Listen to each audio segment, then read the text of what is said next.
Good afternoon, guys. I'm here to help you out with another topic that will help you in SSB. So you should be, aware about it before going to the SSB.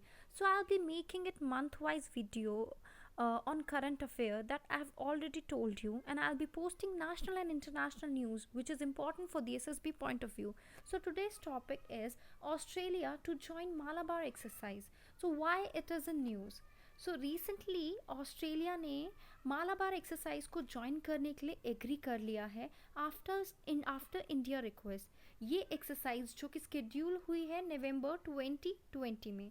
So Malabar exercise है क्या? सो Malabar exercise एक trilateral naval exercise है जो कि India, Japan and USA की navy's के बीच में होती है, alternatively Indian and Pacific ocean. ये एक्सरसाइज जब शुरू हुई थी तो ये बायलेटरली शुरू हुई थी इंडिया और यूएसए के बीच में इन 1992 and was expanded in 2015 Japan की नेवी को इंक्लूड करके। इस एक्सरसाइज का एम होता है सपोर्ट करना, open and inclusive Indo Pacific support देना, एंड ये जो है एक रूल बेस्ड इंटरनेशनल ऑर्डर को कमिट करती है। इसका एम है ह्यूमैनिटेरियन असिस्टेंस प्रोवाइड करना, सरफेस वॉर मेन्योर्स को प्रोवाइड करना, एंटी सबमरीन वॉरफेयर को ऑपरेट करना, काउंटर टेरर ऑपरेशंस को करना, gunnery training and aerial surveillance. What are the key points of Malabar 2020? So जो 2020 exercise है that would be held in Bay of Bengal and Arabian Sea. That is expected. It is not sure till now. In 2019, the exercise was conducted off the coast of Japan. Due to the COVID-19 pandemic, ये बोला गया है कि exercise को non contact at sea format के form में किया जाएगा। इसका ऑब्जेक्टिव होगा सेफ्टी और सिक्योरिटी को एनहांस करना मैरीटाइम डोमेन में। सो ऑस्ट्रेलिया का इंक्लूजन जो है वो अभी इस साल पहली बार हुआ है मालाबार एक्सरसाइज में। तो जो इशू है ऑस्ट्रेलिया का इंक्लूजन का मालाबार में, वो जो है काफ़ी ज़्यादा डिस्कशन का पॉइंट बन गया है। जैसे कि हमें पता है India, USA, Japan and Australia they are the members of Quad group, और जो ये क्वाड ग्रुप है वो चाइना को काउंटर करने के लिए फॉर्म किया गया है। अभी रिसेंटली क्वाड के फॉरेन मिनिस्टर की मीटिंग हुई थी टोक्यो में, जो कि अक्टूबर 2020 में। उसके बाद ही इंडिया ने ऑस्ट्रेलिया को इनवाइट किया मालाबार एक्सरसाइज में ज्वाइन करने के लिए। So now we will be talking about the Quad group. So Quad group है क्या?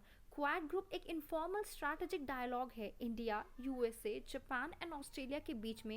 इन चारों कंट्रीज का एक सेम ऑब्जेक्टिव है to ensure and support a free, open and prosperous Indo Pacific region.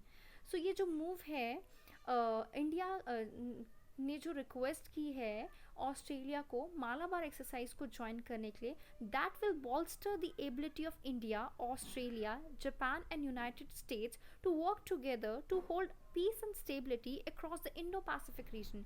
हम ये भी एक्सपेक्ट कर सकते हैं कि ये जो इवेंचुअली ये भी एक फाउंडेशन देगा क्वाड की ग्रुपिंग को। सो इसका हम एक बार बैकग्राउंड जान लेते हैं क्वाड की ग्रुपिंग का। Despite regular requests from Australia, India resisted issuing the invitation due to its concern that the move would give up the appearance of quadrilateral military alliance aimed at China.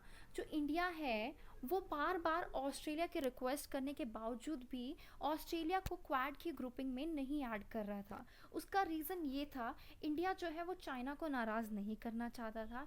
India चाहता था कि वो peace maintain करके रखे, वो जो है वो क्वाड ग्रुपिंग के साथ भी चले और वो चाइना को नाराज़ भी ना करे।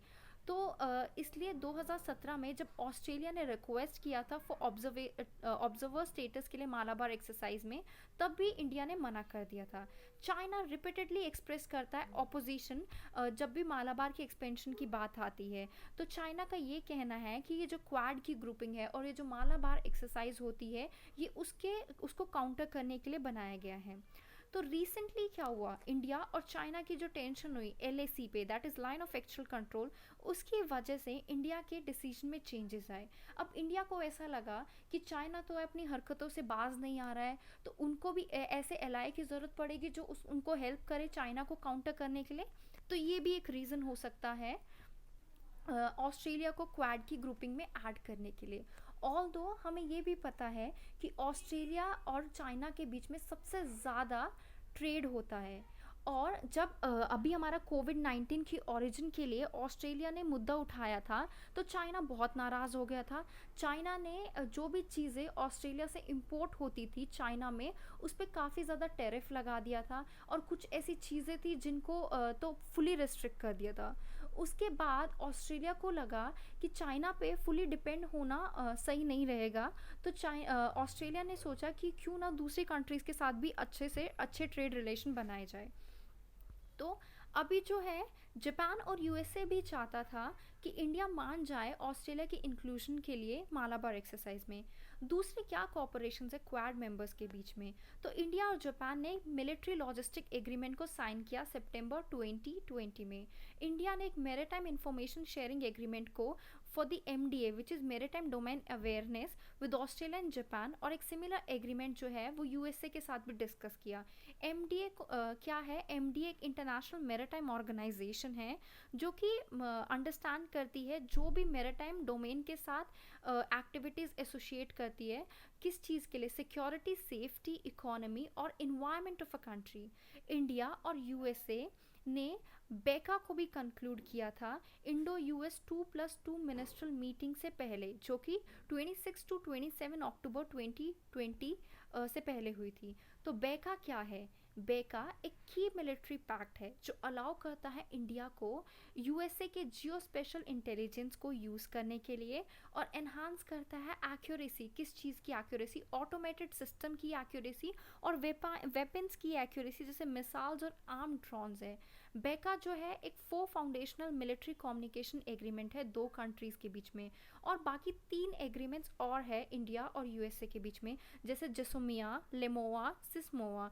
So JSOMIA is General Security of Military Information Agreement, and LEMOA is Logistic Exchange Memorandum of Agreement. Then we have SISMOA, which is Communication and Information Security Memorandum of Agreement.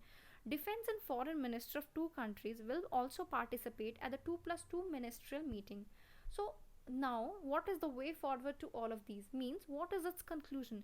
जैसे हमें पता है कि इंडिया जो है वो corporation कर रहा है, बढ़ा रहा है अपनी दूसरी कंट्रीज़ के साथ मैरीटाइम सिक्योरिटी डोमेन में और हाई एंड मिलिट्री एक्सरसाइज में, जैसे मालाबार, जिससे मैरीटाइम की कैपेबिलिटीज़ को एनहांस किया जाएगा, इंटर ऑपरेबिलिटी को बिल्ड किया जाएगा, और उनकी पार्टनरशिप अच्छी होगी नेबरिंग कंट्रीज़ के साथ।